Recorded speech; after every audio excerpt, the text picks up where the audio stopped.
I didn't realize there was this much going on about the draft. I didn't realize there was this much movement, as they say, about forcing Americans to sign up for the military. There are a number of proposals in the annual defense policy bill, the National Defense Authorization Act, that deal with the subject of the draft. There's one to expand selective service registration to women. We're all told when we turn 18 in the United States that we have to register for the draft. That doesn't mean go in the military. It just means tell them you're available for the military. If there's a draft, I'm here. And we're told that basically you have to do that, and it's punished. It could be punishable by jail, could be punishable by whatever thousands of dollars fine, etc. When I was 18, and I also was not politically aware when I was 18, I was just told, oh, you do this. And I was like, all right, you do this. And if there's a draft, you got to go. And I thought you just had to, because they try and make you afraid of it. So right now, women are not on that list. All the women in the military have gone to a military recruitment center and said, I want to be in the military. But there's talk of adding women across the United States to this selective service registry. And there's another bill, a separate bill, that would make selective service registration for American men automatic. Right now, it's not automatic. Right now, you have to send it in and say, I'm available for the draft, like I did myself, and I should not have.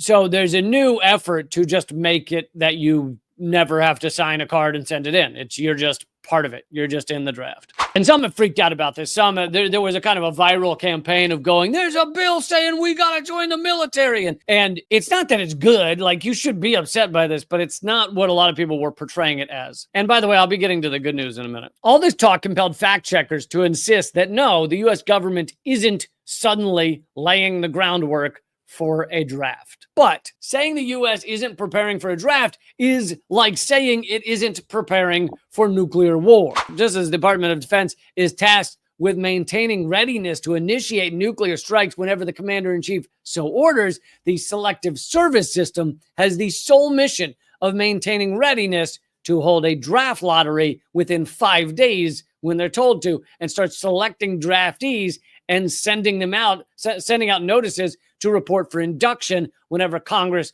and the president so order. So this is kind of an endless preparation for a draft, for bringing thousands and thousands of new Americans into the military. And his point is, yeah, we might not have nuclear war tomorrow, but by preparing for nuclear war endlessly and having tens of thousands or whatever, thousands and thousands of nuclear weapons, we are actually pushing the world towards nuclear war. The readiness creates the reality to some level. And it's the same with these draft provisions, is the readiness for building up our military and bringing thousands of people into it creates the reality often. Congress included a provision in the NDAA for fiscal year 2022, directing the DoD to conduct a comprehensive mobilization exercise. Basically, do a mock-up, do a rundown, as if do a little play where you dress up and I'm the draft, wiggity diggity do. Like, do a little play where you pretend there's a draft and see how quickly you can get it all ready to, bring thousands of people into the military. The DOD was required to complete this exercise by September 2023, but the selective service system told me recently that the DOD has yet to schedule it. So they have not done this rehearsal. But here's the good news. You ready for the good news, all you Americans out there who are deciding whether you're going to be drafted? Enforcement is conspicuously absent from any of these plans. The possibility that an individual could fail to report for induction is relegated to a footnote with no indication of what would happen in that event. Non-registration and other modes of resistance aren't mentioned at all. So I don't think a lot of under 18-year-olds watch my show here, but if you know any, if you are under 18, do not register for the goddamn military. Don't do it. You're joining the ranks of an imperial, bloodthirsty, murderous, sociopathic shitstorm, okay?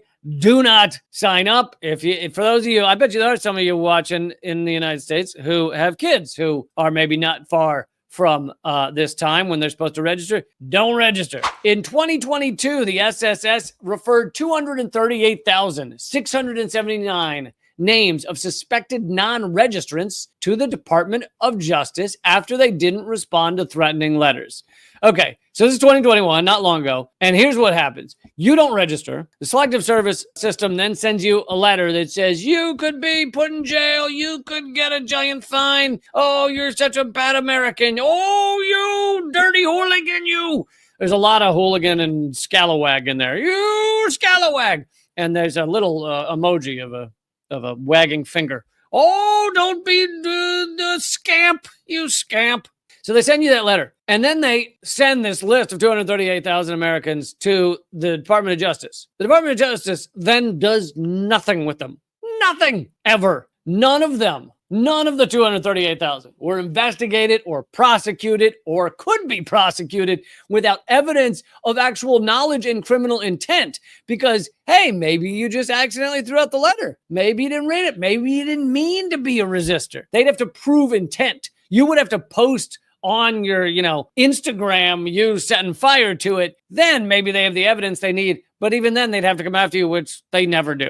None of them could be prosecuted without proof of criminal intent, nor were any of the millions of other suspected non-registrants referred to the DOJ since 1988. Since 1988, not a single person has been prosecuted, fined, or anything else for not registering for the draft. In 2022, the DOJ told the SSS to stop sending them any more referrals of non-registrants.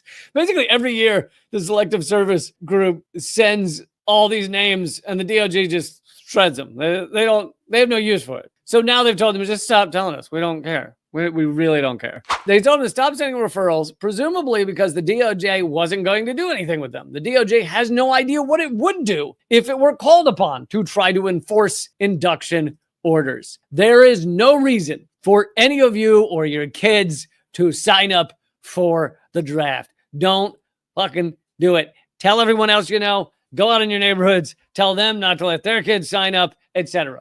Now, look, here's the thing. If you talk to one of them and they go, well, I like the military and I'm a big fan of USA, and also USA, and my kid might want to be in the military one day, USA. And if they say that to you, guess what? That kid could still sign up for the military anytime he wants. He just wouldn't be signed up for the draft. The Center for a New American Security, a think tank, right-wing think tank, imagined a large-scale invasion of Taiwan by China, followed by a Chinese attack on a location between San Diego and Los Angeles. At its public hearings on the draft in 2019, another group considered a Red Dawn scenario where we are being attacked from both Canada and Mexico. So basically, they're playing war games, pretending that China is going to attack San Diego. It's bullshit, because the United States is the one creating all of these wars, creating all of the basis, the foundation for these wars, these proxy wars, such as Ukraine. The U.S. creates them. So the idea that we would just be attacked out of the blue for no reason, no. We create these things. So this author then writes, is the People's Liberation Army really going to land on the beaches of Southern California? Would activating a draft to fight a war in Taiwan or the Caspian Sea be an appropriate or effective military tactic, or a recipe for another Vietnam, Iraq, or Afghanistan? Yeah, it's just insanity.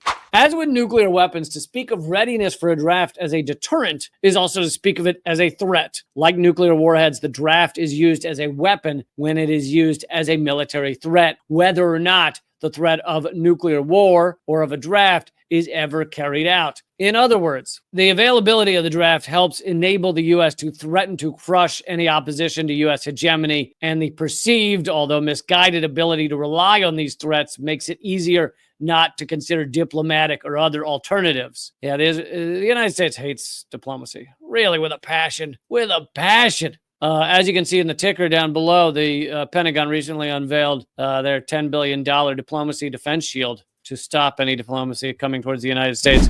To continue from the article, but it also means, conversely, that ending planning and preparation for the draft is a tool we can use to rein in the rush to total war by removing the draft from the arsenal of U.S. military threats, forcing military planners to consider the degree of popular support for possible wars, and slowing the capacity of the U.S. to escalate to total war. Now, I know some of you may be are thinking that actually having the draft would probably help slow all of these things, help slow U.S. belligerence, because then you'd have richer kids, you'd have more middle class kids, you'd have upper middle class kids all of a sudden being dragged to our idiot wars. And I think there's some truth behind that. I think the draft is what ended the war in Vietnam. But the truth is, a lot of the rich kids will ultimately get out of going into the military anyway. You know, you look at like George W. Bush was given some cushy, National Guard job or whatever they gave him to make sure he wasn't on any front lines. Other rich kids generally can find a way out of the draft, a way out of going. You know, for a while it was if you're going to university, they wouldn't take you. Also, they can have doctors. You know, the richer kids can usually have doctors write them notes. Just like Donald Trump, right? Donald Trump got out because he claimed something about his feet. To sum all this up, there are efforts to make the selective service automatic, to put women in it, etc. And I don't know whether these will go through or not, but don't sign up. Tell your friends. Don't do it. Now, if they made it automatic, then, of course, it becomes a little more complicated. But right now, it's not automatic, so don't sign up. They have never once, since 1988, prosecuted anyone for not signing up for the draft. So just don't do it. Don't be a part of it. Don't be a part of this goddamn drowning in blood war machine. Just don't.